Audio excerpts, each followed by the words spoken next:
Bienvenidos al Vórtice de Curiosidad. Bienvenidos de nuevo aquí a su podcast Vórtice de Curiosidad. Estoy aquí con Cristian y tenemos un invitado muy especial, ¿no? Omar Millán.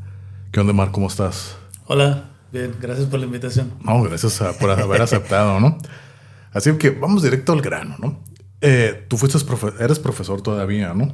Pero a mí me tocó ser alumno tuyo. Yo fui alumno tuyo en la preparatoria.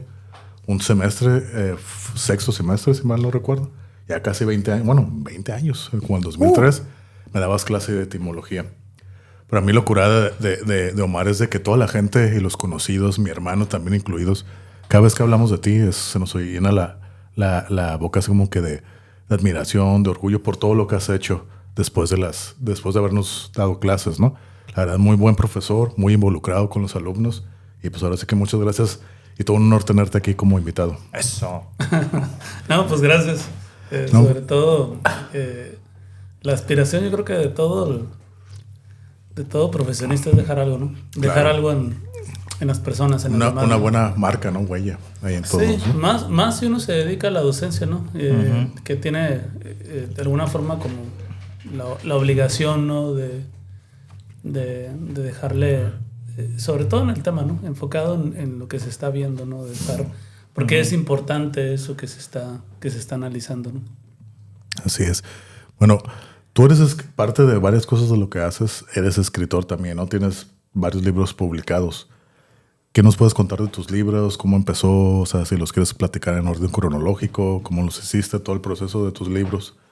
¿Nos los quieres platicar? Sí, pues empecé. Todavía me cuesta un poquito trabajo decir que soy escritor, ¿no? Pero me considero más como reportero, como ok. periodista, Ok. porque de hecho la labor de los libros que he publicado, las herramientas y todo el trabajo han sido del periodismo, ¿no? De lo que he trabajado. Tengo 3 libros publicados, los 3 libros son de periodismo narrativo. El primero se llama La fábrica de boxeadores en Tijuana, es de 2012. Es un libro que aborda principalmente por qué esta ciudad, Tijuana, se convirtió en la capital del boxeo mundial. ¿Qué tuvo esta ciudad para llegar hay países que no tienen ni un solo campeón mundial y solamente Tijuana ha producido 23 campeones mundiales, pero además muchos peleadores de élite que han peleado en África, en Asia, en Europa, por supuesto en Estados Unidos, en México. Así es. Además de crear excelentes jueces de boxeo, referees. Es decir, una comunidad boxística muy conocedora. Y el libro aborda cómo fue posible esto, ¿no? El segundo libro se llama Viajes al Este de la Ciudad. Es una crónica de la guerra contra el narco. Okay. Y de cómo Tijuana fue utilizada por el expresidente Felipe Calderón como laboratorio para la guerra contra el narco. Si recuerdan lo que vivimos desde esta declaratoria, que fue en el 2007, que declaró la guerra tanto en Michoacán y una semana después en Tijuana, Michoacán como región. Una guerra que pues seguimos viviendo las consecuencias, Es ¿no? cierto. Y la declara también en Tijuana y pues empieza todo esto que después vamos a ver en todo el país, ¿no? Desaparecidos, mutilados, encobijados, todo este horror que en el libro lo cuento, pero a partir de la comunidad, a partir de la visión de la gente, de cómo vive y sigue viviendo esto que es tan impactante que nos ha hecho cambiar a la familia, a la comunidad, desconfiar, algo que no teníamos en la frontera, no era confiar en el desconocido, en el otro, porque es una ciudad de paso, es una ciudad de migrantes. Entonces, bueno, el libro aborda esto de cómo la ciudad se transformó. El tercer libro se llama El marciano y la langosta. También es periodismo narrativo, es una crónica del origen, desarrollo y evolución de la cocina baja californiana. Es una serie de viajes por toda la península, tanto por el Pacífico como por el Mar de Cortés. Okay. Una serie de entrevistas, de encuentros con productores, con campesinos, con agricultores, con restauranteros, con gente que se ha dedicado toda su vida a un platillo, a un producto, y que de hecho en todos los libros a mí lo que me ha interesado es que ellos puedan explicar la vida a partir de lo que hacen. Okay. Que al final de cuentas eso es, al menos lo que yo busco en todo libro, ¿no? ¿Qué es la vida? Y pues esos personajes me la estaban dando a través de sus testimonios, a través de los productos, a través de esta convivencia con la región y con toda esta paradoja que es también la cocina baja californiana, porque está hecha de un mestizaje cultural, no solamente de mexicanos de todas partes del país, sino de japoneses que instauraron la industria pesquera en Ensenada, de chinos que fundan la ciudad de Mexicali, de rusos molocanos, franceses, italianos, suizos, que vienen a buscar oro, estadounidenses, ingleses. Los ingleses tuvieron una colonia en lo que hoy es San Quintín. Okay. De hecho, ellos fundaron una harinera. De ahí la tortilla de harina tan arraigada en esta región, porque en la región no llegaba el maíz, o bien se sembraba muy poco, y lo que había es la harina. Y algo que tiene la cocina, en general, no se puede hablar de cocina mexicana, ¿no? La cocina, son cocinas regionales. Cierto. Y en su conjunto, pues es cocina mexicana. Todas las cocinas regionales están basadas en lo que las tierras les da.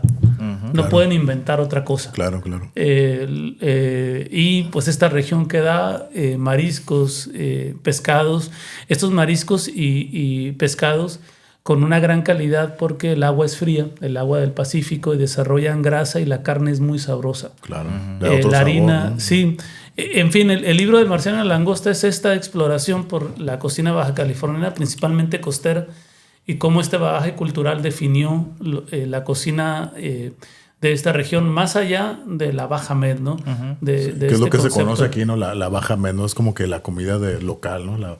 Se le conoce Baja Med, que Baja California Mediterráneo, ¿no? Yo tengo una idea, pero a lo que tengo entendido, pues como tú lo platicas, ¿no? Es como que una mezcla de muchas cosas, que ese estilo de Baja Med solo es una pequeña parte de lo que es toda la comida de la Baja California, ¿no? Para mí fue el punto de partida. Yo lo cuento siempre como una road movie, ¿no? Mi definición era de que la Baja Med era la cocina baja californiana, porque por primera vez, o yo creía que por primera vez se estaba apreciando el producto local. Se estaba, los mismos cocineros que habían hecho por primera vez una asociación de cocineros a principios de este siglo, del siglo XXI, y estaban valorando o revalorando muchos productos que históricamente, como el erizo, como la almeja pismo, como ostión, como el atún aleta azul, históricamente se habían ido a Japón, a Estados Unidos, a Europa. Más del 80% de estos productos que se pescaban en el Pacífico mexicano se exportaban. Pero el residente o los cocineros lo conocían poco o nada. Entonces la Baja Med proponía por primera vez revalorar estos productos y los presentaba en los platillos. Sin embargo, les decía que era como una road movie, porque en este viaje por el Pacífico y por el Mar de Cortés, entendí que esto ya se había hecho y que respondía también a estas migraciones que se habían hecho principalmente en el siglo XVIII, siglo XIX y la primera mitad del siglo XX, ¿no? Pero históricamente, ya desde los primeros pobladores de Baja California hasta los misioneros y los primeros europeos que andan a mediados del siglo XIX, andan muchos de ellos filibusteros, andan buscando terrenos y tratar de invadirlos. También traen toda su cultura, ¿no? Una característica del viajero del siglo XVIII y siglo XIX, pues era viajar con su ropa, con sus enseres, pero viajar también con la semilla. Y al traer eso, pues trae también toda su cultura, ¿no? Somos, lo sepamos o no, pues traemos con nosotros la cultura y la sembramos a donde vayamos, ¿no? Así es. El libro es eso. El marciano y la langosta. Está por salir un cuarto libro que se llama Eso. Los pescadores de la isla del muerto, que en un principio lo había pensado como un capítulo también del marciano. Es el libro aborda una comunidad pesquera de San Luis Gonzaga, donde han muerto 32 buzos por descompresión. Y esto está por salir en este año, entre octubre y noviembre, tenemos el libro. Y pues eso es las publicaciones que hasta ahora he hecho, ¿no? Tengo una pregunta respecto al nombre del marciano y la langosta. ¿Tiene que ver con algún mito de alguna...? No, yo estaba buscando dos mariscos o dos fenómenos culinarios que tuvieran que ver o simplificaran la cocina baja californiana. La langosta, pues no, la langosta roja pues no tiene... Es muy característica de Baja California, de hecho representa uno de los platillos más emblemáticos de aquí. Y el marciano es un centollo, es un cangrejo. En Japón le dicen la araña de mar. Que es uno bien grande, ¿no? Aquí en Baja California el centollo es un cangrejo. En Baja California tiene varios nombres, ¿no? Le dicen Lucifer, Diablo. El marciano es el que más me atraía, pues sí. porque justamente traía esto como curiosidad y a veces también el centro, sobre todo del país, nos ha visto como raros, ¿no? Como algo, a veces como por la misma ignorancia, con desarraigo, que no somos mexicanos o que somos... Sí, porque estamos ahora sí que estamos acá muy apartados, ¿no? De todo el país, ¿no? Pues sí, si no hay maíz acá es que Quetzalcóatl nos abandonó, ¿no? Acá no se hizo, ¿no? Algo así. Sí. Oye, hablando del primer libro que publicaste, el del box, a mí me interesa saber por qué razón es aquí como que una fuente de semillero de boxeadores aquí en Tijuana. O sea, ¿qué es lo que lo hace? ¿Por qué? Porque hay tantos campeones, como dices, ¿cuántos? 23 que Tijuana ha dado, y ni siquiera ningún país, a veces no tiene ni Tijuana ha sacado 23 campeones, ¿no? Y los que se siguen saliendo. Sí, responde primero a la geografía, ¿no? Por la cercanía de las dos capitales mundiales del boxeo, ¿no? Que son Las Vegas y Los Ángeles, donde se pagan las mejores bolsas para cualquier boxeador. Pero también a una cultura que también ya tiene... casi 100 años de arraigo, ¿no? Cuando la ciudad se convierte en polo turístico durante la ley seca en Estados Unidos, entre los 1920 y 1930, y que surge este boom en Tijuana de hipódromos, de corridas de toros, de galgos, de bares, de casino agua caliente. Es decir, este mundo de entretenimiento hecho específicamente para el público estadounidense, en donde también aparece el boxeo y aparece como fenómeno cultural para entretener, pero también sienta las bases de lo que hoy tenemos como esta fábrica de boxeadores, es decir, como sienta las bases para ese público que se va a acercar al principio a través de boxeadores extranjeros que llegan a esta región. Y después va a crear sus propios boxeadores de élite, hasta crear sus primeros campeones mundiales, ¿no? Eso que tiene que ver también con la serie de gimnasios en la ciudad. Hay más de 80 gimnasios de boxeo solamente en Tijuana. Hay uno de los temas que se le pone poco atención, pero tiene muchísima importancia y que explica de alguna forma por qué este fenómeno del boxeo en Tijuana, ¿no? Muchos de estos gimnasios entrenan niños y adolescentes que ellos decidieron de la noche a la mañana empezar a entrenar boxeo. Y resulta que en estos gimnasios hay peleadores profesionales y también campeones mundiales entrenando. Entonces, esto que parece, mira, empecé a entrenar y ahí está entrenando Eric Morales o Antonio Margarito. Es decir, peleadores profesionales o algunos peleadores de élite que ahí están. Entonces, esto es muy difícil que suceda y sería comparable a que sucediera como si yo quiero entrenar básquetbol, entonces voy a un gimnasio y de pronto me encuentro a LeBron James. Ándale. No, pues no. Y resulta que no es extraño que esté LeBron James en la misma cancha y esté jugando conmigo, Sí. o yo me puedo acercar con él y pedirle un consejo. Es decir, para el boxeador niño o para el boxeador o el aspirante a boxeador profesional, el sueño primero de convertirse en boxeador profesional, ahí está. De ser campeón mundial, pues no se ve lejano, porque lo tienes ahí entrenando, lo tienes sudando, y eso desde pequeños se les hace una mentalidad de decir, yo lo puedo hacer. Esto explica por qué hay 23 campeones mundiales en Tijuana, por qué se repite esta historia y se va a seguir repitiendo, porque hay esta escuela, hay este arraigo, hay muchos campeones y excampeones mundiales que puedan asesorar a estos para que les vaya bien. Entonces se hace toda una comunidad que a mí, y eso tiene que ver también con la decisión de hacer estos libros y que me inspiraron me inspiraron en el sentido de encontrar, yo quiero hacer eso, que tiene que ver con, desde que empecé en el periodismo, apenas un año descubrí una serie de libros de Ryszard Kapuscinski que me definieron qué era el periodismo narrativo y qué era lo que podría crear para contar algo que está ahí, pero que la mayoría de las personas no lo ve porque es cotidiano, y lo cotidiano muchas veces se vuelve invisible, ¿no? Sí. y se vuelve le cobra importancia cuando ya no lo tenemos, ¿no? Entonces el periodismo, y particularmente este autor y otros autores que empecé a leer que tenían que ver con el periodismo narrativo, que mezclaban elementos de la literatura, principalmente la narración, la descripción, las figuras retóricas, a través de un hecho, es decir, sin modificar un hecho, una realidad, y contarla. Mucho de esto era explicar lo invisible, eso que está ahí, pero que no lo percibíamos, sí, porque estamos distraídos, porque creemos que no tiene importancia.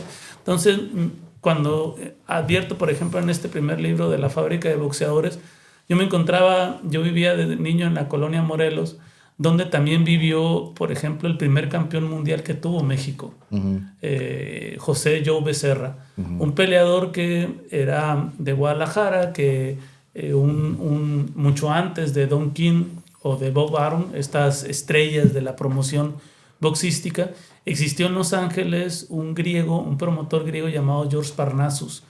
Y este promotor es el primero en confiar en el peleador mexicano. En un momento, en los años 50, 60 y 70, que es estos 3 décadas de su efervescencia de George Parnassus, él hacía boxeo en Los Ángeles, y en un momento, en los años 50, 60 y 70, en que el público y la televisión estaba enfocado únicamente en los pesos pesados. Sí. Y en las divisiones pequeñas se menospreciaba o no se les tomaba en cuenta. Entonces George Parnassus los pone como figura y convierte al boxeador mexicano en estrellas, ¿no? Es el primero que trabaja con Raúl Ratón Macías, con el Púas Olivares, con Vicente Saldívar, con Joe Becerra, y convierte a Joe Becerra en el primer campeón mundial que tiene México, en un momento en el que solamente había un cinturón mundial, en el que no había como ahora 3 o varios. Hay ahorita 4 cinturones mundiales y hay 4 campeones mundiales. En ese tiempo era campeón el que les pegaba a todos, ¿no? Es decir, eso que estaba aquí y que yo lo veía de forma natural en la colonia Morelos y que había muchas historias en la ciudad, yo me doy cuenta cuando empecé en el periodismo, que fue en 1999, en el periódico Frontera, cuando empiezan a enviar a cubrir peleas de mexicanos en Las Vegas. Me doy cuenta de que los peleadores mexicanos en el extranjero tienen un aura similar al que se les hace a los futbolistas brasileños. Simplemente por ser brasileños creemos que son muy buenos, que van a hacer magia en el campo. En el boxeador mexicano, la prensa extranjera piensa lo mismo. Es decir, lo ve simplemente por ser mexicano, que va a dar espectáculo, es bueno, que va a entretener, que es Y eso yo no lo advertía. Yo no lo advertía en Tijuana, pese a que estaba aquí, que mucha gente, había una comunidad y que muchas personas lo hablaban, pero de forma aislada, ¿no? Entonces, la pretensión era de este libro es juntar todo eso y poderlo explicar a un público que parecía ya conocerlo, ¿no? Al país que, si algo ha tenido México, pues son buenos boxeadores, ¿no? Sí. En el fútbol no ganamos nada, pero en el boxeo hemos tenido 23, solamente en Tijuana, 23 campeones mundiales, sí. ¿no? Más de 60 en todo el país, pero en fin, ¿no? Está toda esta comunidad que pues trae orgullo, trae arraigo, trae una identidad, y a mí me interesaba mucho explicar esto a través del libro, ¿no? Que estaba aquí, pero pues no se advertía, ¿no? Como fíjate que a mí, pues ahí donde me dabas clases, que fue ahí en la zona centro, la zona norte, yo vivía a una cuadra de la escuela. Y a una cuadra estaba el gimnasio del Eric del Terrible Morales. Entonces a mí me tocaba verlo seguido. Entonces ahorita que hablas de eso, igual yo no iba a entrenar, pero como estaba su gimnasio, a mí me tocaba verlo así como que seguido. De hecho, cuando estaba en su apogeo Eric Morales, ahí por el 2003, 2004, por ahí, siempre era todo un evento cuando peleaba. No importa si ganara o perdiera. Me acuerdo que cerraban la calle, que de hecho esa calle se llama la 5 de Mayo. Cerraban ahí la cuadra justo ahí donde yo vivía, que ahí vive mi mamá ahorita. ¿Dónde está el gimnasio? Ajá, donde está el gimnasio, que era de esquina a esquina. Cerraban esa cuadra, cerraban, hacían así como que kermés, hacían comida, así como fiesta de vecinal. Ajá. Y te regalaban comida, todo te lo daban gratis. Yo me acuerdo que yo me paraba así en el cerco, así nomás a ver. Y incluso ponían escenario y traían bandas acá de las grandes, de acá de México, para recibir a Eric. Si perdía, vamos a recibirlo bien. Si ganaba, pues porque ganó. Entonces ya sabíamos que, peleó el sábado, haya ganado o perdido. Entonces ya al día siguiente, ya en la noche, el domingo en la siguiente en la noche, ya viene Eric. Ya venía, llegaba y todo, empezaba la banda, la tambora y todo. Sí. Que acá repartiendo la comida. Yo me paraba así en el cerco, así, pues aquí estaba afuera todo el show, ¿no? Entonces ya, ¿quieres algo de comer? No, pues sí, ya me daban una tostada o lo que sea. Sí. Llegaba Eric y todos, Eric, acá todos felicitándolo. O, no te agüites, no pasa nada, ¿no? Y te tocaba verlo allí afuera, pues así en la calle, en el mercado. Y ya como héroe en leyenda, en uno de los mejores 5 peleadores de toda la historia del país, ¿no? Y sí. Así es. Eso de pelear, de perder ya fue al último, ¿no? Porque por mucho tiempo se mantuvo invicto. Y... Sí. Y de hecho, pues el propio Julio César Chávez aquí vive, ¿no? Vive en Tijuana. Ándale. Sí, acá y entrenó en el gimnasio durante mucho tiempo, ¿no? En el gimnasio CREA, sus hijos fueron entrenados ahí, debutaron en Culiacán y luego inmediatamente en Tijuana. Es decir, sí. De hecho, Julio César Chávez entrenó para su primer campeonato mundial, se entrenó en Tijuana. La pelea iba a ser en Los Ángeles y entrenó con don Rómulo Quirarte en el gimnasio CREA, ¿no? Mira, ya lo sabía. En fin, trae una historia ahí muy interesante del boxeo y que tiene que ver. Ya después lo supe, en un principio no lo advertía, que lo que estaba hablando al final de cuentas en estos 3 libros y en el próximo que está a publicarse, al final de cuentas estaba hablando de una identidad, de una identidad de la región. Que creemos que esta ciudad o la región completa, por estar tan lejos del centro del país, pues no tiene historia, no tiene arraigo, no tiene una cocina, no tiene una identidad, está hecha por puras personas de afuera, ¿no? Y al final de cuentas, justamente eso la define, ¿no? Esa es su identidad. Sí. Por eso ya le llegan a llamar que cosmopolita y no sé qué tanto, ¿verdad? Sí. Pero por ejemplo, ahorita que mencionabas de eso, que los extranjeros, o sea, yo lo creo ver porque yo lo escucho mucho, ¿no? O sea, esos que los extranjeros ven a los boxeadores mexicanos con esa aura como de que van a hacer algo grande en el cuadrilátero. Por ejemplo, yo lo escucho mucho, como yo sigo mucho la MMA. Cuando hay un peleador mexicano con raíces mexicanas o ascendencia mexicana, siempre se habla de ese corazón mexicano, de que nunca paran. O sea, por más de que... Aunque les peguen, siguen para adelante. Entonces, es muy conocido, ¿no? O vas a ganar, o va perdiendo, pero tiene ese corazón mexicano. O sea, no se da por vencido. O en una pelea que acaba de haber hace 2 semanas, un muchacho pues, gringo, pero mamá mexicana, pues tiene ese... Yo soy 50% mexicano. Y sí, voy a necesitar ese lado. porque tengo que ir para adelante siempre, ¿no? Entonces siempre se habla de ese corazón mexicano, de esa sangre mexicana que nunca se da por vencida, ¿no? Y más que nada en las deportes de contacto, ¿no? De contacto. Es algo como que muy clásico, muy reconocido a nivel mundial. Y fíjate la paradoja de lo que está diciendo y cómo lo entendemos, porque es un deporte físico, aunque parezca una obviedad, y es de combate y es de choque, y sin embargo estás confiando en algo invisible, en algo que no lo estamos viendo, que tiene que ver con el corazón, que tiene que ver con una herencia, tiene que ver con no sé, cierta tradición, ¿no? Sí, de que tienes que ir para adelante, de que esa pasión que no la vemos. Bueno, sí la vemos en el combate, pero estamos hablando de algo que no está... que no es tangible, ¿no? Sí. Que eso es muy interesante y que a menudo no lo tomamos en cuenta, ¿no? Y que hay que explorarlo porque pues es muy importante para sobre todo si alguien quiere explicar cualquier fenómeno, ¿no? Yo creo que pasa en todo, ¿no? Hay que entender. Si alguien quiere explicar algo, primero tienen que entenderlo, ya sea de forma directa, con diversas fuentes, pero para explicarlo, lo entiendo. ¿Y cómo lo entiendo? Pues con todas sus facetas, ¿no? Para poderlo explicar. Claro que sí.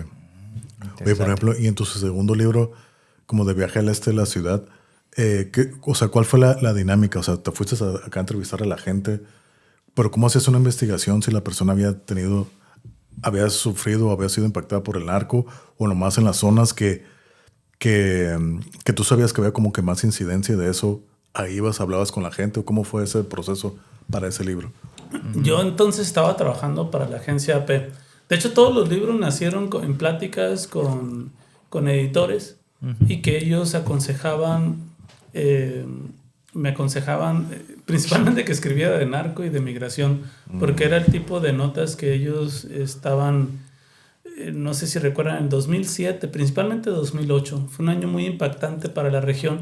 Había corresponsales de todas partes de México y muchos corresponsales extranjeros, porque estaba incipiente esta guerra contra el narco y querían ver todo el impacto que estaba sucediendo, porque muchos de ellos prevían que pues esto se iba a expandir a todo el resto del país, ¿no? Ya, de hecho, había muchas señales de que ya estaba sucediendo, ¿no? Sí. Pero en Tijuana estaba el ente.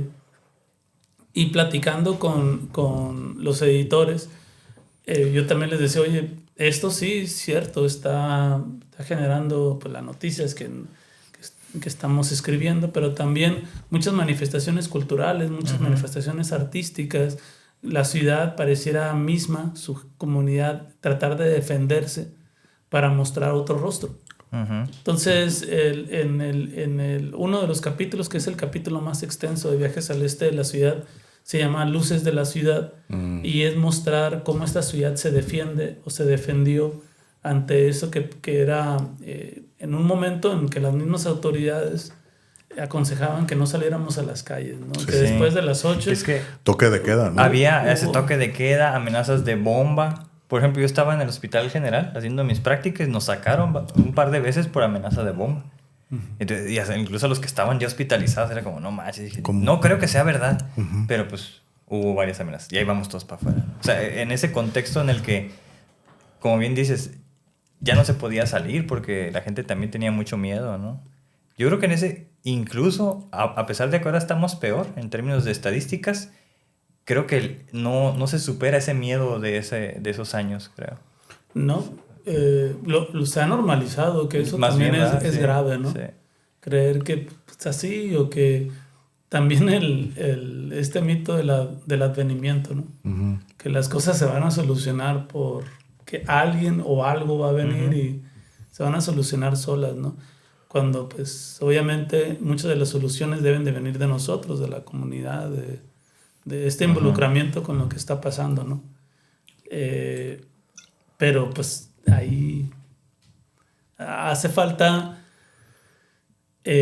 algo que yo lo explico en el último libro, ¿no?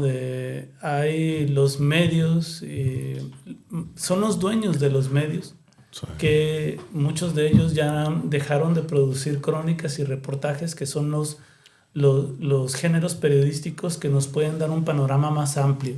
Intentaron, con esta revolución digital que se vino justamente entre el 2008 y 2009, de los medios impresos a digitales, justamente lo que estamos haciendo, el podcast, viene de esta parte de la generación de lo digital, de la proliferación de lo digital. Los medios tradicionales intentaron competir con las redes sociales y comenzaron a crear en serie noticias superficiales, ¿no? Que sin contexto, sin entrar a fondo, y lo que al final tenemos es una sociedad que también no critica, que no participa. Es cierto. Que lo que tenemos es una polarización, pero no salimos de ahí porque pues, nos faltan argumentos. Nadie quiere argumentar. Todos dicen me gusta, no me gusta, pero no se argumenta. Y no hay estos espacios de discusión que deberíamos de tener. ¿Por qué? Porque es tan importante dar tu opinión, pero también argumentarla. Y en argumentación puedes decir, bueno, es una falacia lo que estás diciendo, ¿no? Arguméntalo. Sí. Y se nos puede ir toda la vida ahí, ¿no? Es decir, y no se está haciendo esto. Y esto es una tarea de los medios, de los dueños de los medios que deben de invertir. Porque la crónica, el reportaje, en mi caso, que yo trabajaba para la agencia AP, o trabajaba como freelance para el San Diego Union Tribune, se vino toda esta revolución y los nuevos editores, porque hicieron despidos masivos, los nuevos editores traían esta tendencia. A mí ya no me convenía, ni yo quería hacer notas superficiales de 150 palabras o 300 palabras para realidades en las que yo invertía 1 mes, 2 meses, y creía que no se estaba contando todo. Entonces mi iniciativa fue ir con editoriales y convencer a estas editoriales de la importancia del tema, y fue así como ha sido así como he ido publicando. Pero ha sido una labor de convencimiento cuando los mismos medios tradicionales debían crear estos espacios que no se dan, ¿no? ¿Por qué? Porque es importante la crónica y el reportaje para entendernos. Si de pronto nos ponemos nomás, sucedió este asesinato y acá sucedió esto y acá, todo pareciera que está aislado, y muchas de esas cosas se comunican y tienen que ver con, al final de cuentas, con esta sociedad que entre lo que se dice, ¿no? Este caos se aprovecha muy bien para las personas del poder, para la política, para estarnos metiendo muchos goles. Porque la gente está tan distraída, por lo mismo, porque no hay estos medios, alguien que ponga orden, ¿no? Nos hace falta mucho ese contexto, muchísimo ese contexto para crear opinión, para crear iniciativa, porque muchas de las soluciones la gente las tiene, ¿no? No hay más en las colonias, en los barrios donde vivimos, pues, se pueden dar soluciones, pero no se dan porque pues está todo esto polarizado, ¿no? Y sí hay que trabajar muchísimo en la comunidad, ¿no? Cierto, porque si no, el discurso, ¿no?, principal es, no, es un incidente aislado, ¿no? Y todo te lo quieren manejar así, pero no, o sea, ya hay un patrón, o sea, ya es como en cierta área. Por ejemplo, lo del este de la ciudad, de que casi la gran mayoría de los cuerpos de personas desaparecidas han sido encontrados de aquel lado, ¿no? O sea, hay todo como un patrón de comportamiento, pues, de las personas que se encargan de esas broncas, ¿no?, de hacerlo por allá. De hecho, el libro, nació porque la editora me había encargado, el San Diego Union iba a crear un especial que le iba a llamar La Guerra en la Frontera. Y ahí iba a hacer un mapa virtual en el que a mí me encarga crear ese mapa virtual y que identificara, oye, ¿dónde están sucediendo los hechos violentos? ¿Con qué tipo de arma se están haciendo esos hechos? Si están identificadas las víctimas. Y ese mapa, cuando lo empecé a trabajar, pues más de la mitad de las víctimas estaban sin identificar. Eran gente que venía de fuera. Cierto. El tipo de armas, mucho antes del operativo Rápido y Furioso, gran parte de esas armas eran de origen estadounidense o de origen ruso. Así es. Y la idea era identificar en este mapa cuando viene todo esto, el cambio de dueño del diario y el despido masivo de editores, yo me quedo con ese material y platico con mi editora y me dice, tú síguele. El mapa es tuyo, la investigación tú la estás haciendo, te pagamos hasta donde lo hiciste, pero es tu trabajo. Sí.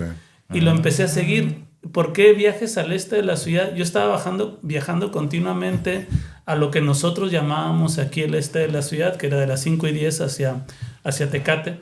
Yo de niño conocí esa región como la zona rural de Tijuana, porque buena parte Sí, era rural. eran ranchos, Sí. eran caminos de tierra, terracería.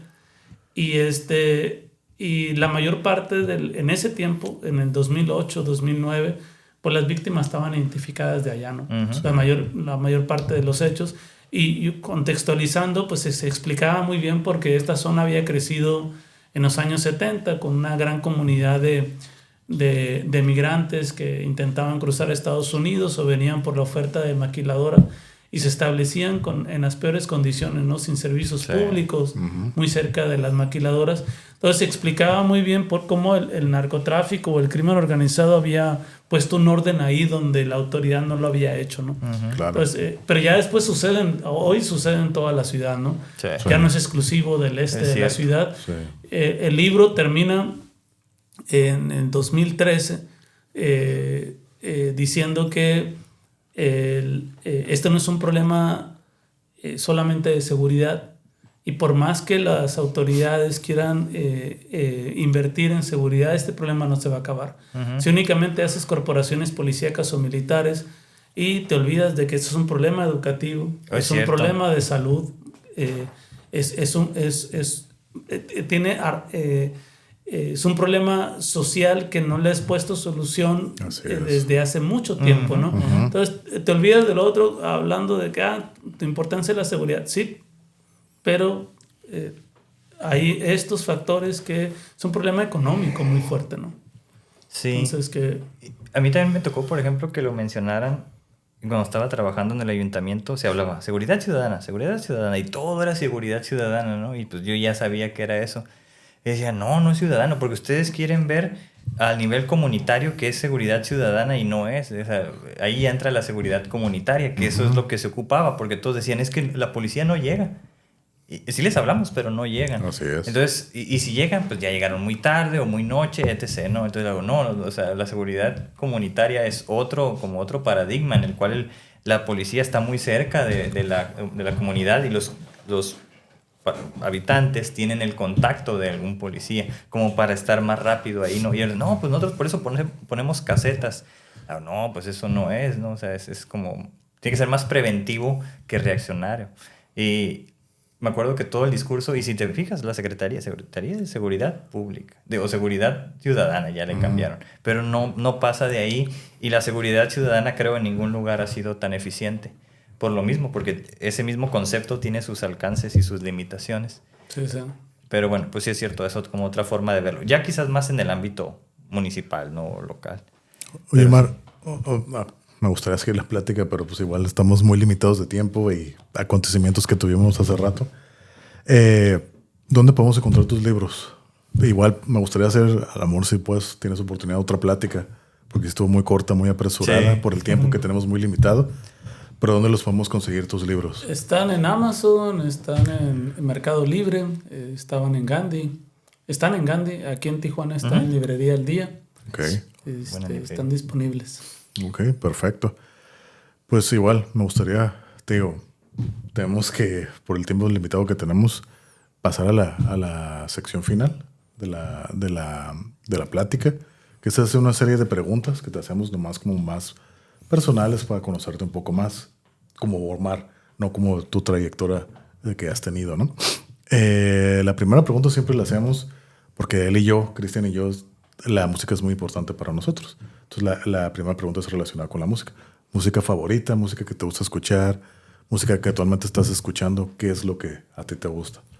O bandas, o canciones, todo lo que sea con la música. Pues yo me crié en una familia donde pues, desde que tenía uso de razón escuchábamos mucha música. Okay. Somos 7 de familia, 5 hermanos. y todos de géneros muy distintos. Y escuchaba de todo, ¿no? Eso. A mí, uno de los cantantes que me han seguido desde que tengo uso de razón hasta la fecha es Bob Dylan.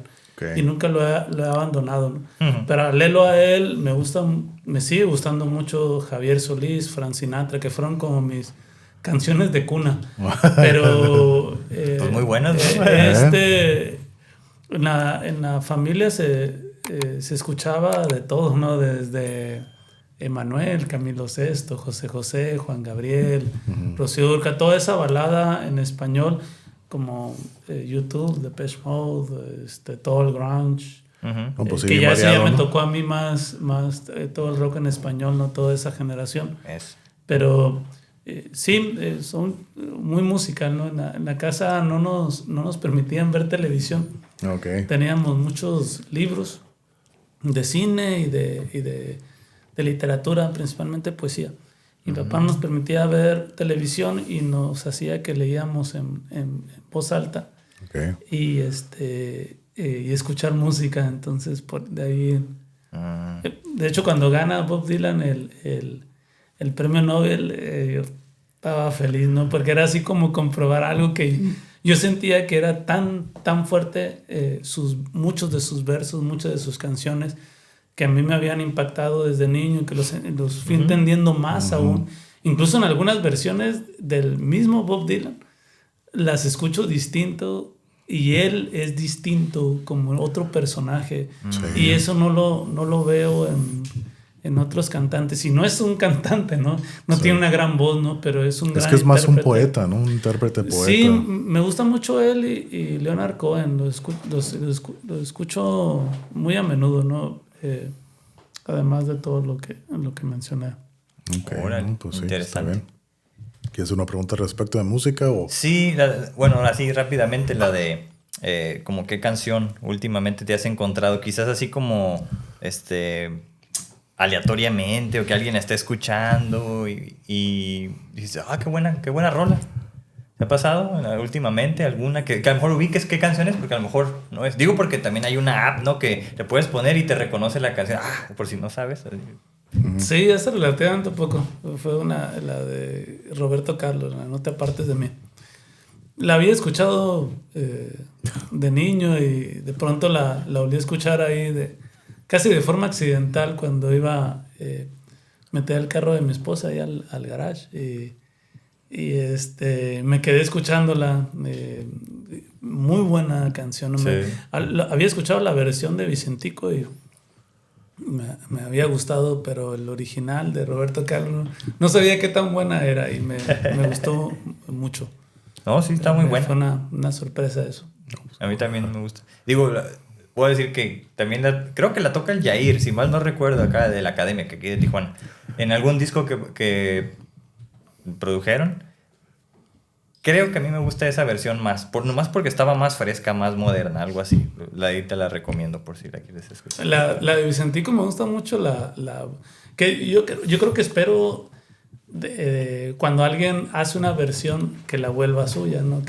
Y la de Vicentico con esa voz gitana que Sí. tiene, la hace Pues muy todas, suya, ¿no? ¿no? Todos los covers de él, Sí. así. Y me Tiene recuerdo su mucho toque un muy cover particular. de Ray Charles de la canción, esta canción de los Beatles, que la de se me escapó el nombre, de una canción que tiene que uno la escucha y dice es de Ray Charles y resulta que es y Es un la cover de los has Beatles. escuchado tantas veces.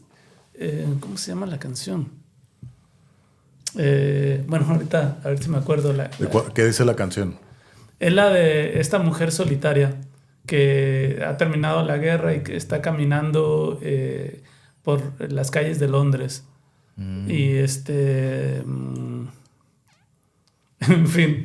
No, si no, no la pasas y la ponemos ahí en el video. Sí, ¿va? ajá, sí, Las sí. recomendaciones. Ándale, ajá. Ahorita me voy a acordar. Ok. Va. Y de conciertos, la otra pregunta es así como, ¿qué concierto ha sido que te ha, no sé, movido algo ahí? Si no estoy entre tus favoritos, que esté ahí entre tu top 5. Una de los hobbies o de los pasatiempos que tengo es ir a conciertos. Me gusta mucho ¿Va que sí? escuchar la música en vivo. Te regenera. El que tengo más presente es un concierto reciente de Zoé. Más por el contexto. Veníamos de pandemia y era uno de los primeros conciertos que escuchaba en vivo en la Plaza Monumental, pero sobre todo porque iba con mis 2 hijos y mi esposa. Y eso cambió el contexto para tanto el concierto, que el ambiente lo sentí muy distinto. Yo me sentía muy feliz de voltear a un lado, tener a mis hijos, a mi esposa. Sí, cómo no. Convivir. Aparte de que el disco que traían de Karmadame, me gustó mucho. Bueno, es el concierto que más tengo presente últimamente. Por toda la familia, ¿no? O sea, entonces imagino que le daba otro, así como que esa capa, esa otra intensidad de familiar, ¿no? Sí, a mí me tocó también todo esto del boom de Caifanes. Vi en San Diego a Pearl Jam. Vi me tocó ver a Nirvana en Pueblo Amigo. Me tocó cuando vino en el 89. También me tocó verlo en San Diego. Que fue su último concierto en San Diego. Me gustaba mucho todo el grunge, pero también lo de Caifanes y el nacimiento. Y me acuerdo mucho de todos ellos, pero bueno, contestando tu pregunta, creo que último, ¿no? No, está bien, también. Oye, ¿y te gusta León Larregui así como solista? Yo no sigo mucho Zoé, pero yo he escuchado más a León Larregui porque siento que lo escucho más en la radio que como Zoé. Pero no sé, ¿te gusta? ¿Es lo mismo? ¿Cómo lo sientes? Sí, me gusta, es distinto. Okay. Me gusta más como la banda, ¿no? Zoé. Y como León Larregui tiene sus peculiaridades, tiene sus rolas que dices, esto no es Zoé, esto es otra cosa, le está dando vuelta a algo. El último disco no me agradó tanto, pero el penúltimo siento que es muy bueno. Hay muchas canciones y la letra siento que está bien trabajada. Y los sonidos que intenta, como que supongo que esa es su intención, no crear lo mismo que con Zoé, entonces se despega y está creando otros sonidos. Y esos ambientes me gustan porque estoy pensando en otra cosa, no estoy pensando en su banda. Ándale. Pues sí, muy bien. Pues pasando a la segunda pregunta. Comida, ¿qué comida te gusta? Platillo, ¿qué es lo que te gusta así muy comer? Así que te digas, esto es mi favorito. Los tacos de marlin. Me gusta mucho lo ahumado, particularmente el atún ahumado, el marlin ahumado, la curvina ahumada. Me gusta mucho el sabor ahumado, que creo que es uno de los sabores más arraigados de Baja California. Mucha gente no lo sabe, pero hasta los años 1970, casi la segunda mitad de la década de 1970, gran parte de Baja California no tuvo agua.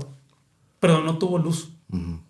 Agua tampoco, ¿no? Pero en el caso de luz, había pozos de agua, ¿no? Pero en el caso de luz no había electricidad.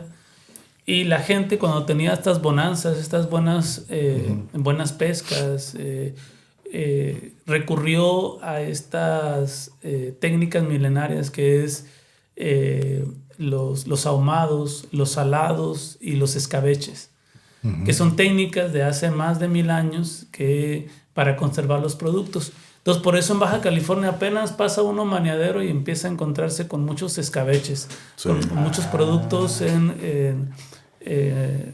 envinagrados o muchos ahumados o muchos salados para conservarlos.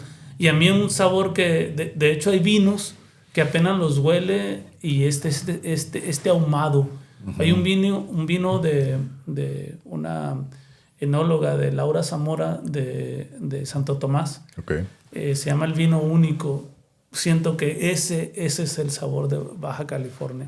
Uno lo puede sentir, todo esto de los escabeches, de la uva, de la migración. Lo puedes sentir en el sabor acá. Lo puedes sentir en todo el vino, ¿no? Hay un resumen, una síntesis o una búsqueda de decir, mira, esto es Baja California y creo que este vino lo sintetiza. Entonces, si a alguien le quieres decir, ¿cómo sabe Baja California? Tómate esto. Hay muchos cerveceros que también lo intentaron, ¿no?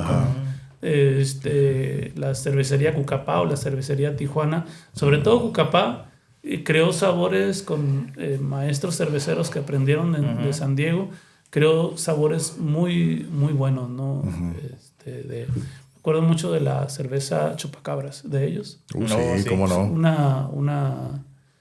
Un sabor que dices, bueno, esto es sabor fuerte, crea una personalidad que parece un espejo de lo que es Baja California, ¿no? De hecho, la cervecería de Tijuana, la cerveza de Tijuana estaba muy buena. A mí me gustaba sí, yo no mucho. sé por qué quebró. No, se vendió a la cervecería Cuauhtémoc Moctezuma. Por eso ya no la vemos. Luego tenía la edición esa de Días de Muertos, que una que me gustaba mucho, que se llama Necromancer, que era así como que estilo, era una stout porter, así de chocolate, café de peanut butter. No, estaba bien rica. Sí, tenían buenas cervezas. Tenía muy buenas cervezas. Y más estando ahí, ¿no? Cuando Sí, vas pues ahí, aquí ¿no? estaba cerca. Aquí cerca. ¿No? Por eso Estaba muy... fue un par de veces, unas cuantas veces. Sí, la última vez que fui me gustó mucho, incluso la comida, el lugar ya lo habían renovado porque fui la primera, hace más atrás, cuando era así como que más clásico, como parecía una taberna, un estilo pub.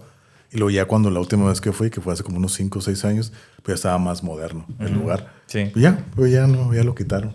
Pero sí Yo estaba pensé muy que había buena. quebrado. Sí, era muy buen lugar. Muy buena. Y aparte la cerveza está muy buena. Sí, ¿cómo no? La neta, la verdad. Pero no, pues sí. Pues bueno, ahora sí que pasamos a la tercera pregunta. Series, películas que te gusten, tus favoritas, que estés viendo, algo que te guste, que recomiendes. De series, películas. Sin duda la mejor de la historia, Los Sopranos. Trae, creo que todas las 8 temporadas. Es no solamente la historia de esta familia y le da un vuelco a un tema que parecía ya estaba agotado. Sí.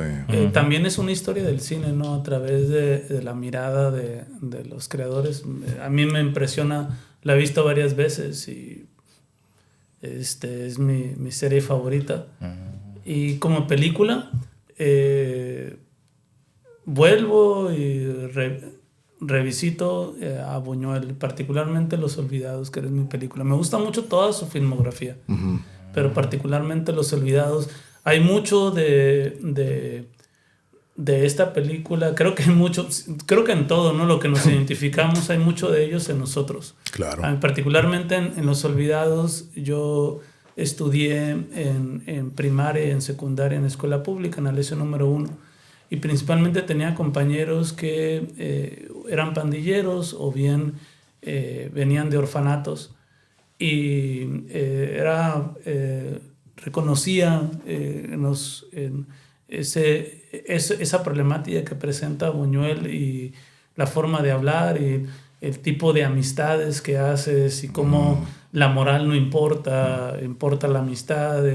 Eso que con el tiempo uno lo empieza a entender o lo entiende, pero en su momento era, pues eso era la escuela, eso era la amistad, eso era... en la película me siento muy identificado con todos los personajes, ¿no? Y es una obra maestra además, ¿no? Del surrealismo y de este cine pues de este gran maestro, ¿no? De cine, ¿no? Me gusta, en general me gusta mucho el cine. Okay. Igual. ¿Viste la película, la de Los Sopranos, la que salió?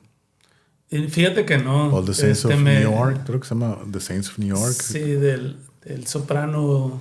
La historia está basada en el papá de Christopher Moltisanti. Ya es que durante toda la serie se menciona a Vicky Moltisanti. Y aquí es la historia de él. Te cuentan, o sea, sale él, te lo cuentan y todo. Y te das cuenta de qué es lo que le pasa, por qué le pasa lo que le pasa y demás, ¿no? Pero hay muchos cambios y como pistas o cosas así, detalles interesantes que se ligan a la serie. Uno de ellos cuando pues, Tony, siendo adolescente, Christopher sale de bebé y Tony lo quiere cargar, lo quiere cargar, así se lo dan, para que cargues a tu sobrino. Y Christopher empieza a llorar así de bebé, ¿no? Entonces ya te dan como que la pista de todo lo que pasa, ¿no? Con ellos dos y demás. Pues está curada, a lo mejor la tengo que ver otra vez. La primera, nomás la he visto una vez. No me llenó. No me llenó la película. Pero igual a lo mejor la veo otra vez. Pero te resuelven muchas cosas. Y salen escenas que te muestran como flashbacks que ves en la serie. Salen aquí en la película. Entonces está la famosa escena esa de que cuando arrestan al papá de Tony y a Junior, Sí. Que están en esa como Que en la serie a través de flashback lo vemos. y que ¿no? Tony lo está viendo desde niño, sale eso ahí y todo, ¿no? O sea, está curada. El personaje de la madre, que pues ya después lo explican, ¿no? Que falleció para la segunda temporada, era un personaje increíble, ¿no? Sí. Que después lo intenta sustituir la hija, ¿no? Janice. Janice. No, y totalmente creo que a mí el cine, por ejemplo, me gusta mucho el cine de Martin Scorsese. Se menciona mucho en Los Sopranos. Me gusta mucho el cine de Tarantino o el cine de Almodóvar. Ese cine de autor que pareciera que está más arraigado a la literatura. Por el esquema que tiene, cómo se divide en capítulos, cómo esta voz en off intenta ser la voz del narrador. Me gusta mucho ese tipo de cine, ¿no? Ese estilo. ¿Sabes? A mí lo que me gusta de Los Sopranos también es de que el personaje de Tony Soprano, fue como que el parteaguas de empezar a traer estos antihéroes como por el rol de protagonista, porque no existía. A lo que yo tengo entendido, él fue el protagonista que era el antihéroe, que no era el bueno, pero era el que todos seguíamos y veíamos su historia. Y de aparte de ahí sacaron muchas series basadas en que el protagonista era el antihéroe. No era el bueno, pero no era el malo también. Siempre había un conflicto de personalidad, de que quiero hacer el bien, pero mi pasado, mi destino me lleva al mal, ¿no? Entonces, muchos personajes en varias series salieron como Breaking Bad, o no sé, Sons of Anarchy, o Mad Men, son los que se me ocurren, que eran antihéroes, pero eran los protagonistas, ¿no? Y que todos, pues tú te identificas con ellos porque son a quien te presentan, pero en realidad no eran buenas personas. Tenían ese como desbalance, ¿no? Así que bueno, malo, a veces se portaban bien, a veces se portaban mal, y era parte de la dinámica que creo que Tony Soprano que implementó, porque no había todos. El bueno, bravo, es el bueno, el que hace todo siempre bien, y él no. Era el jefe de la mafia, mataba, extorsionaba, hacía un montón de crimen. A mí lo que me llamaba mucha atención es su historia familiar. Sí. que lo vemos mucho en muchos casos periodísticos, en el que el elemento humano, en este caso de su familia, es tan influyente que te hace cambiar de perspectiva en tu trabajo, en tu vida cotidiana. Y eso sucede mucho en Los Sopranos. Eso me llama mucho la atención de este elemento humano que tenía que ver con sus hijos, sobre todo, con su esposa, y que al final lo volvían a él, y eso me gustaba mucho. Es un conflicto, ¿no? A lo que se dedica enfermedad que tiene que ver con su madre, la niñez, cómo lo criaron, que tiene que reeducarse completamente. Pero me gusta mucho cómo él intenta, como un personaje de tragedia griega, ir en contra de ese destino.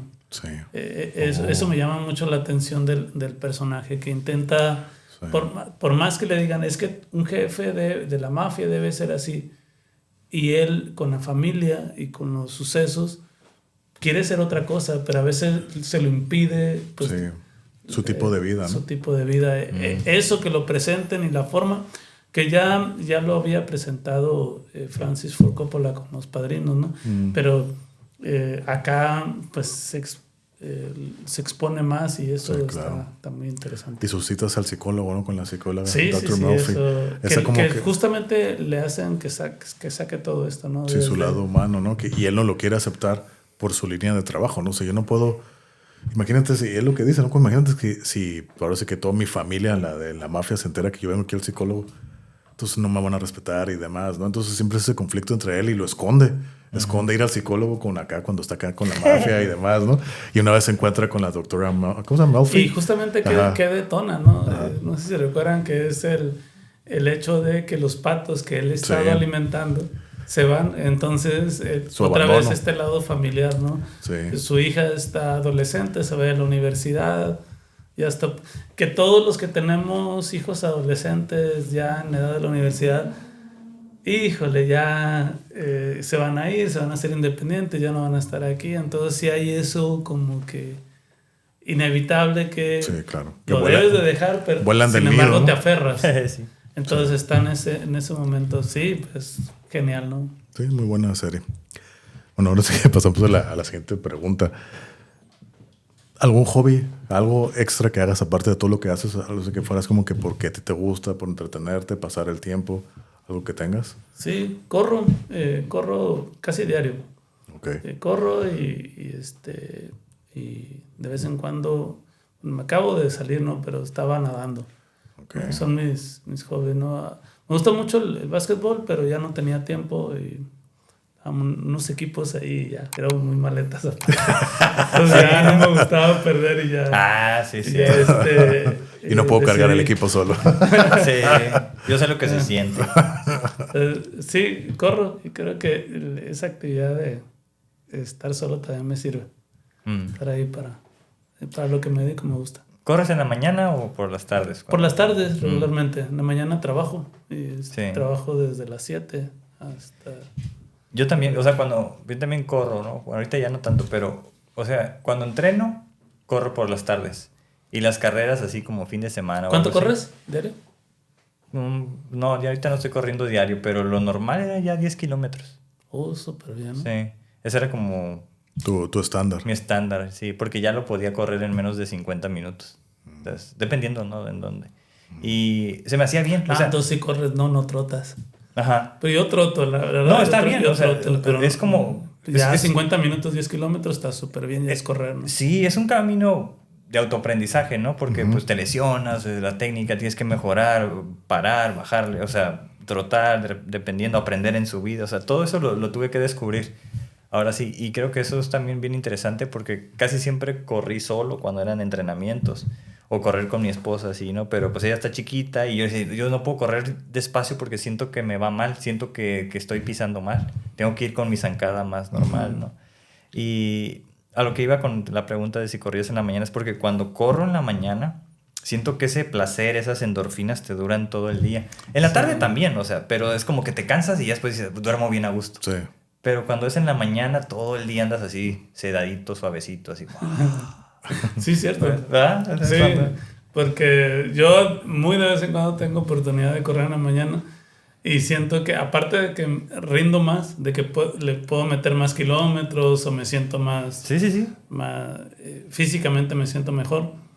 Termino la carrera y no estoy cansado. Ajá. En la tarde ya traigo toda la carga y dije, bueno, lo hago para desestresarme o algo, pero termino muy cansado. Claro, sí, Y sí, en la tiene que mañana ver. sí traes otro tipo de energía, ¿no? Exacto. Por ahí va mi Sí. comentario. Ok.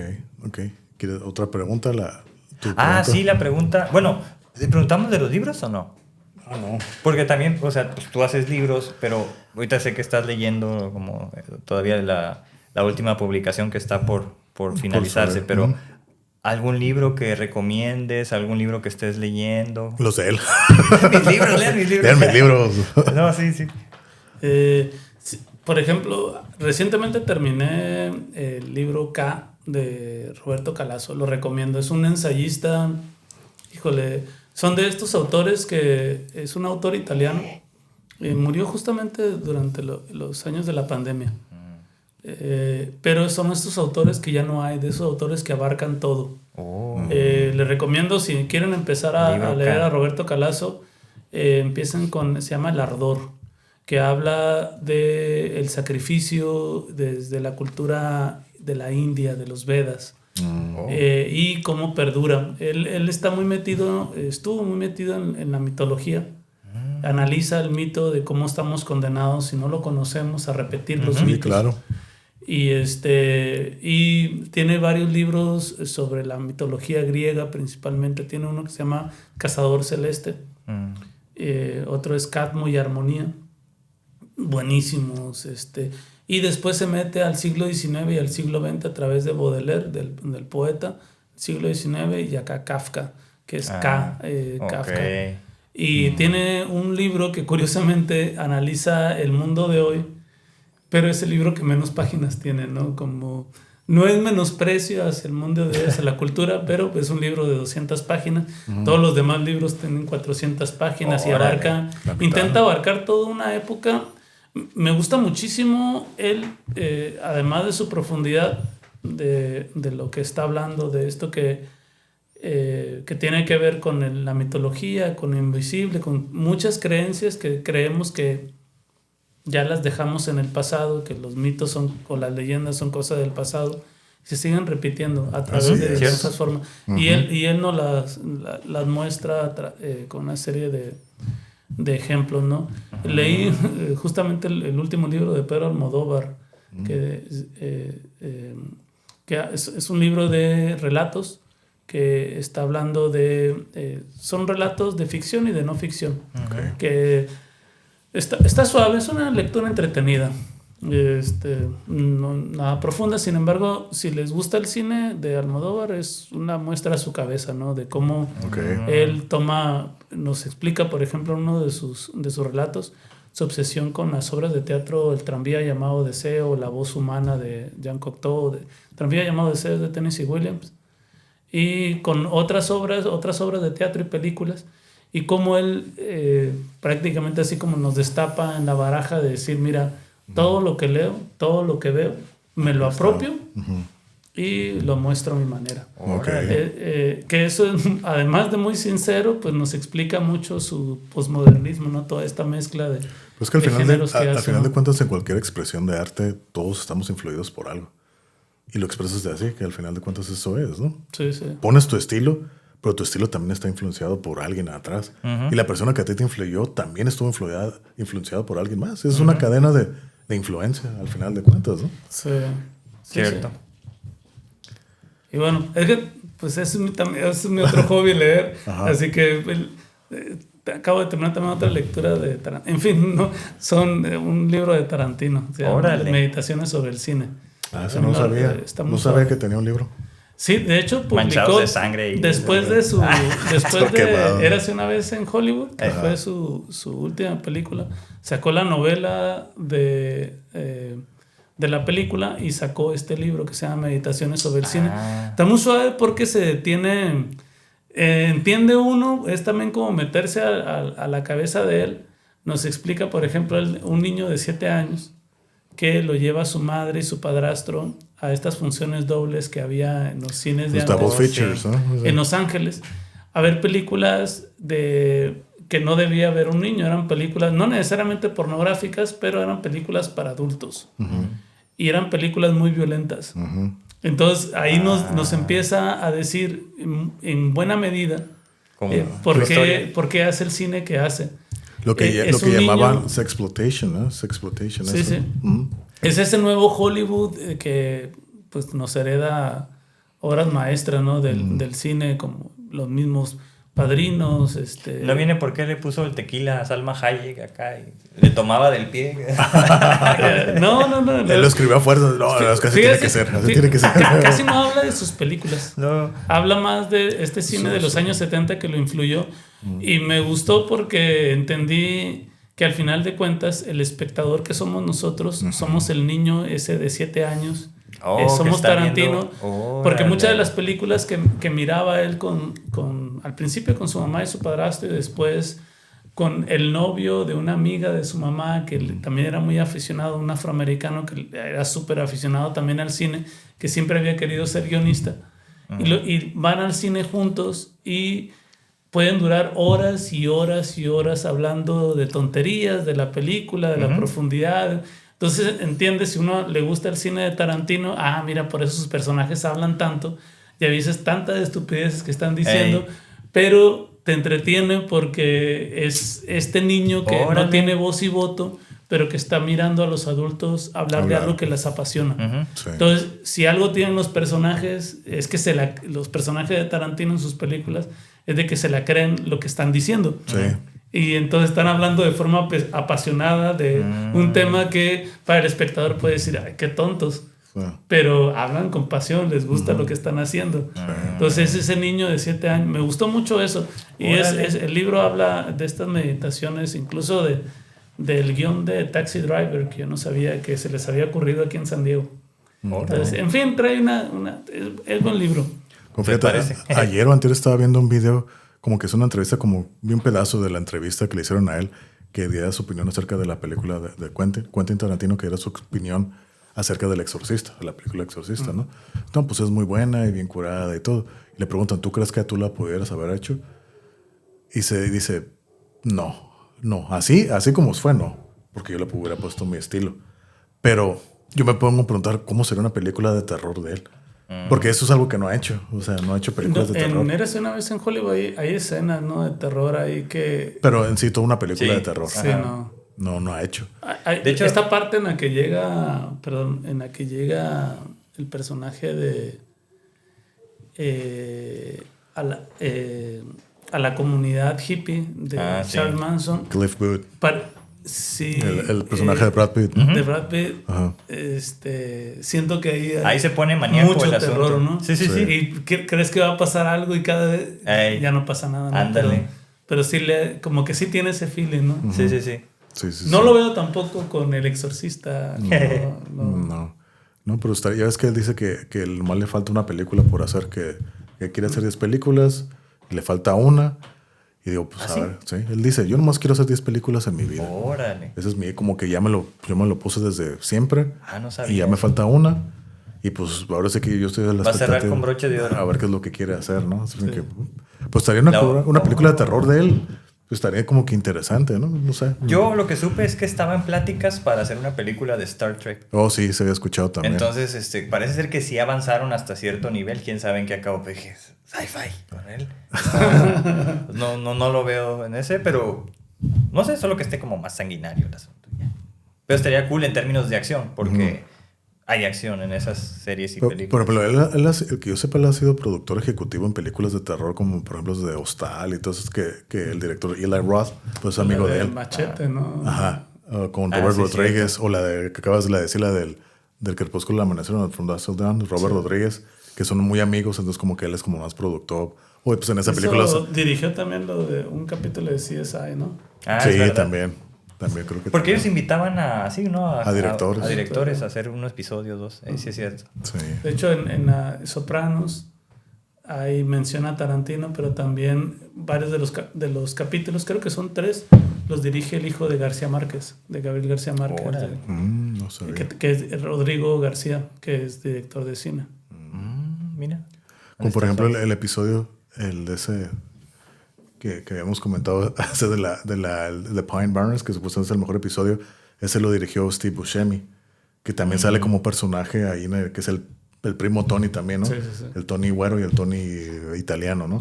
Que lo termina matando el Tony. Pero el actor, bueno, lo hizo de director y dirigió ese episodio. Y tiene ese toque como de comedia, porque está muy cómico ese episodio.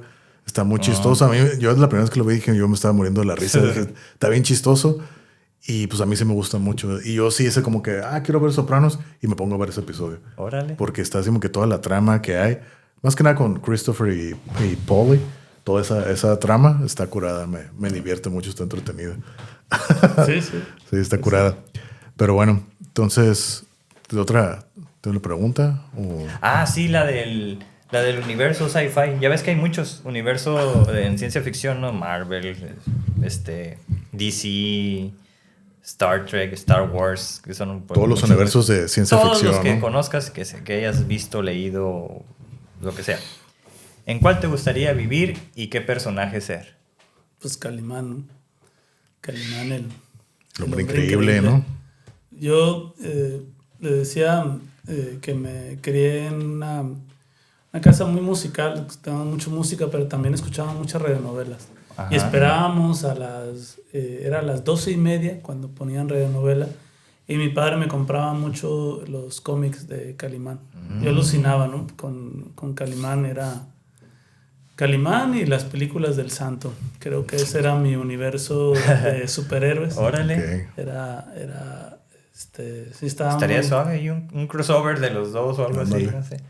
Sí, el Santo, ¿no? Órale, está curado. Fíjate que supe que el hijo del Santo estuvo en el Comic Con. Estuvo ahí, es como que lo invitaron, no sé qué estaba. Sí, Blue Demon también. Pero no sé qué promocionan o qué. Y ahí estuvieron. Pues ellos ya traen su propia marca de que venden un montón de productos y... Han sacado sus cómics, ¿no? Sus libros de No cómics. sabía. Creo que sí, pero ahí exactamente, por lo que yo vi, fui el Blue Demon y llevó muchas máscaras. Dice, a los 500 que estén en la fila, primeros 500 se van a llevar una máscara. Y yo no fui. Yo supe porque como, bueno, todavía la sigo, ya no me gusta tanto, pero Cristina Escavia de la Cuna de Coil, pues yo la sigo en el Instagram. En Instagram y todo eso, en las redes sociales. Ellos estuvieron en el Comic Con porque sacaron un cómic. Entonces estaba como que ahí deambulando, ¿no? Y dice, estaba bien emocionado porque el hijo del santo. Se encontró al santo. Ajá, y eso que yo nunca se me hubiera imaginado que le hubiera gustado las luchas, ¿no? Y acá se toma fotos y dije, ¿qué hace el hijo del santo ahí, no?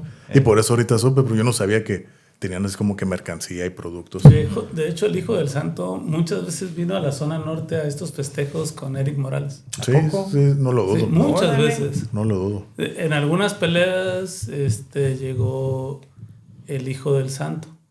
Una de sus retiros estaba desaparecido Cepillín, estaba creo que Blue Demon, estaba el hijo del santo y estaba un promotor. Están ahí pisteando con el... Pues sí. Salieron en la esquina, así como espectáculo previo para subir al ring, lo acompañaron y hasta la esquina. Tal Cepillín ahí andaba. Sí, el Cepillín.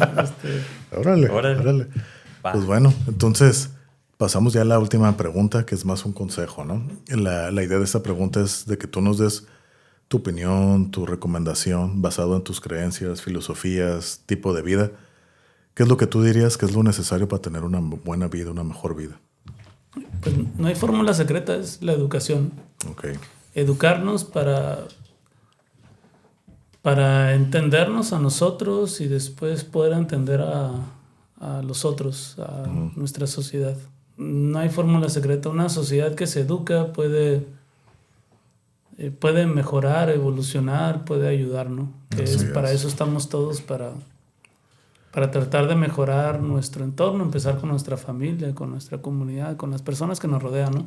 Y no hay otra fórmula más que educar. Educarnos. Y eso es cuestión de... No es terminar la universidad, no es terminar la maestría, no es terminar un doctorado, es toda la vida educarnos, ¿no? Sí. Porque la realidad de forma natural cambia continuamente y necesitamos adaptarnos a todos esos cambios y la única forma de podernos adaptar es pues estar atentos, educarnos para poder, sobre todo si tenemos hijos, ¿no? Que por ellos, por otros jóvenes, decir, mira, no es el mundo de ellos, es el mundo de todos, ¿no? A menudo se tiene esa falacia de decir, el mundo es de los jóvenes, el futuro es de los jóvenes. No, es de todos, ¿no? Sí. Todos, no es el cargarle el peso. Y ahorita con tantos prejuicios de los jóvenes, que no quieren hacer nada, que se la pasan por teléfono. Es un espejo de la educación, ¿no? Que están recibiendo en casa, ¿no? Así es. Educarnos, creo. Educarnos siempre. Pues perfecto. Muy buena recomendación. Sí. Pues ahora sí que... Excelente consejo. Sí. Hasta aquí dejamos el episodio. Y pues muchas gracias, Omar. Gracias por aceptar la invitación. A pesar de todo lo que pasó, pero aquí estamos. Se grabó. Igual tienes las puertas abiertas para... Yo creo que una segunda parte sí va a ser necesaria porque... sí. Sí me quedé con varias así como que preguntas. En teoría sería la tercera. Sí, exactamente. Sí. En tercera. Sería la tercera en teoría, ahí después, ¿no? Les explicas. Sí, aquí les explicaremos, ¿no? El que quiera saber, pregunta. Ya les damos la respuesta. Pero sí, pero las puertas las tienes abiertas aquí para otra próxima ocasión. Muchas gracias. Muchas gracias. Y pues, muchas gracias también por haber venido, por haber aceptado la invitación de tu alumno, ¿no? Que es que dijiste que fue maestro y... Sí. Qué suave, ¿no? Qué orgullo que tienes, lo vuelvo a decir, como ese legado de que muchos jóvenes te recuerdan con cariño, ¿no? Con una muy buena imagen que dejaste en ellos. Sí. Y pues varias generaciones, ¿no? Entonces, y que creo que pues por lo que comentaste fue a tus inicios. Entonces, qué suave, ¿no? Que tienes como todo ese legado en mucha gente y tienes este consejo donde la educación es muy importante. Entonces, queda claro. Seguramente ahí un buen de esos alumnos te van a escuchar aquí en el episodio. Lo voy a compartir, lo van a escuchar, ¿no? Sí. Con mucho gusto, me imagino. Sí, imagino que sí. Sí. Seguro que sí. Y bueno, pues muchas gracias de nuevo y aquí está tu casa para... pues gracias. Para cuando venga, cuando se publique el libro, nos traes. Acá trae la premisa, para octubre. ¿no? Sí. Acá vienes y acá... Ya lo estamos comprometiendo. no quiero venir, la neta. No, pues acá igual puedes venir y lo promocionas o lo que sea. Sí, claro. Sí. Pues muchas gracias de nuevo. Y pues ahí estamos. Hasta la próxima. Hasta la Nos próxima. vemos. Bye. Gracias.